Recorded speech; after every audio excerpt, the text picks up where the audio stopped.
No sabes cómo tengo llagada la memoria, al despertarme en las penumbras de la realidad, de dibujar con ansiedad el rostro de tu nombre, desde que apagaron la luz y me dijeron que al salir de la universidad nunca volviste a casa. Pero créeme, te acaricio sin tocarte, te veo sin mirarte, te hablo sin alzar mi voz. Te sigo amando, te estoy buscando. La desaparición forzada fue uno de los métodos más crueles e inhumanos utilizado por el Estado guatemalteco, por medio de sus diferentes grupos represivos para eliminar a personas que por diversas circunstancias perseguían cambios en la estructura política y económica de este país. La desaparición forzada es un delito permanente, es decir, que el delito no tiene límite de tiempo para extinguirse. La responsabilidad penal de los autores de este horrendo crimen no prescribe y constituye múltiples violaciones a los derechos humanos del desaparecido y de su familia. Esencialmente el derecho a la vida, a la integridad física, a la seguridad, a la libertad, al debido proceso, a la información y a la justicia. Según el informe de la Comisión para el Esclarecimiento Histórico, aproximadamente 45,000 personas fueron víctimas de desaparición forzada durante el conflicto armado interno, de los cuales por lo menos 5,000 fueron niñas y niños desaparecidos abruptamente de sus hogares. Guatemala tiene el primer lugar donde hay más personas desaparecidas en conflictos armados en todo el mundo. Dentro de un contexto de lucha revolucionaria, se utilizó como recurso persuasivo que perseguía evitar que más gente se involucrara en la lucha por transformar la sociedad. Esto llevó a que se cometieran graves violaciones a los derechos humanos, porque se privó de la libertad, se torturó, se asesinó, se desintegraron familias enteras, intelectuales, estudiantes, sindicalistas, obreros, campesinos y líderes religiosos sufrieron en carne propia esta práctica degradante que la Convención Interamericana sobre Desaparición Forzada de Personas califica como un delito de naturaleza odiosa que convirtió al Estado guatemalteco en uno de los más represivos del continente. El caso de la familia Asmiti Adorantes nos ejemplifica cómo se llevó a cabo la práctica de la desaparición forzada en Guatemala. El 19 de septiembre de 1981 desaparece mi hermano Mario Federico. Él tenía 22 años. Nos enteramos de la desaparición, o sea, mi familia y yo nos enteramos de la desaparición el 20. Al día siguiente, el día 21 de septiembre de 1981, mi hermana mayor, Dora Clemencia, la subieron a un carro, un carro blanco, un Toyota blanco, polarizado, y le dije, ese fue el mismo carro que yo estuve viendo. Una de las hipótesis es de que a lo mejor mi hermano iba ahí en ese carro, se ha de haber mostrado ante ella lo mira, se acerca al carro y de ahí se la lleva. Llegamos a Catedral y en la mera puerta de la entrada de Catedral, donde era la curia, estaba un judicial que al entrar se nos quedó viendo y se rió, una sonrisa muy burlona, ¿verdad? Salimos sobre la 7ª Avenida y empezamos a bajar la 9ª calle de la zona 1 ahí, y un carro azul polarizado igual se viene en contra de la vía, agarra todo lo que, la parte de Catedral, digamos, en la 7ª Avenida, para llegar a la 9ª calle en contra de la vía, a toda velocidad, rechinando llantas, logran pasar y nos atraviesan el carro. Iba mi mamá, mi papá al frente, mi hermano menor y yo atrás. En ese carro iba la persona que estaba parada en Catedral cuando entramos a Catedral y nos dijeron deténganse. En ese momento cuando dice deténganse, yo salgo corriendo. Mi mamá, después de que se llevan a mi papá, ella creyó que nos habían llevado a nosotros también, regresa a Catedral con el cardenal a decirle que ya no eran 2, sino que eran 3 más, ¿verdad? Creyendo que también nosotros habíamos desaparecido. Pero este hecho no fue exclusivo de la capital.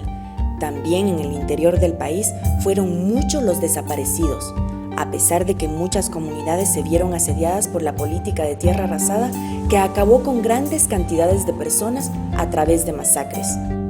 Para conocer cómo se dio la desaparición forzada en el interior del país, conoceremos el caso de Pedro Chitay. Mi padre en su momento era dirigente campesino, dirigente cooperativista. El alcalde fue secuestrado en el 80.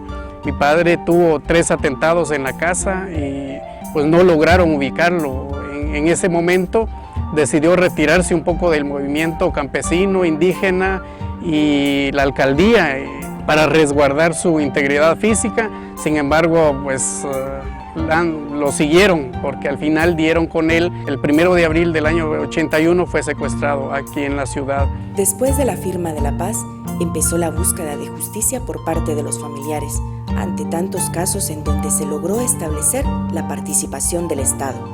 Al no encontrar apoyo en los tribunales guatemaltecos, los casos fueron presentados ante la Comisión Interamericana de Derechos Humanos, porque no encontraron eco a su petición en el país. Fue en noviembre del 2000 y en diciembre del 2000 la comisión nos estaba diciendo, ¿verdad?, que nos daba entrada al caso para empezar a estudiarlo, a ver qué había pasado y todo.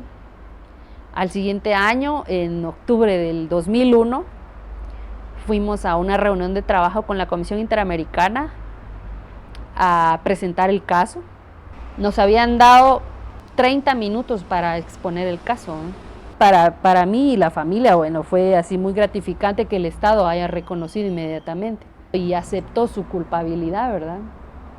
Y una de las peticiones que hacíamos era, ¿verdad?, que pidieran públicamente a la familia el perdón, ¿verdad?, de lo que habían hecho, por los excesos que habían cometido. Que se pusiera la denuncia al Ministerio Público, que era lo que más estábamos pidiendo, ¿verdad? Y vimos que en el caso guatemalteco la justicia no se puede dar a todo nivel. Y decidimos acudir a organismos internacionales para presentar el caso. Decidimos ingresar el expediente a la Comisión Interamericana de Derechos Humanos. Tuvimos que hacer todo un proceso de investigación y afortunadamente en el 2007 fue aceptado en la comisión. Estamos en ese proceso ahora y necesitamos saber por qué le pasó esto a mi padre. Hace muchísimo tiempo, durante la época propiamente del conflicto armado, no se podían presentar casos, el sistema ya existía, pero no había acceso ni conocimiento de las personas pues para hacerlo. No sabíamos, por ejemplo, que eso funcionaba y mucho menos que eso nos podía servir cuando la justicia no se hacía en Guatemala. Empieza a saturarse el sistema interamericano de casos presentados pues por Guatemala y otros países del continente y llega un momento, hace 2 periodos de gobierno, en el que se reconoce, se acepta internacionalmente la responsabilidad del Estado en materia de derechos humanos. Esto fue todavía con el gobierno de Alfonso Portillo. Cuando ya él asume esa responsabilidad, aquella historia de pedir perdón a las víctimas en nombre del Estado en términos generales, y eso empieza a facilitar los procesos, en donde el Estado en principio ya reconoce su responsabilidad sobre el hecho.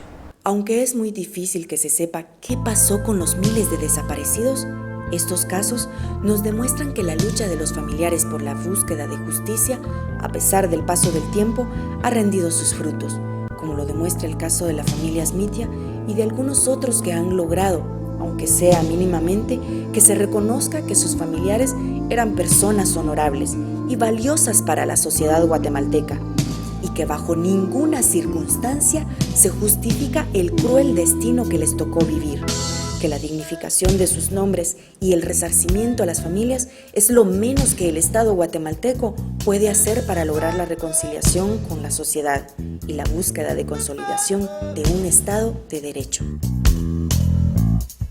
Si alguien me diga si ha visto a mi esposo, preguntaba la doña. Se llama Ernesto X, tiene 40 años. Trabaja en celador en un negocio de carros. Llevaba camisa oscura y pantalón claro.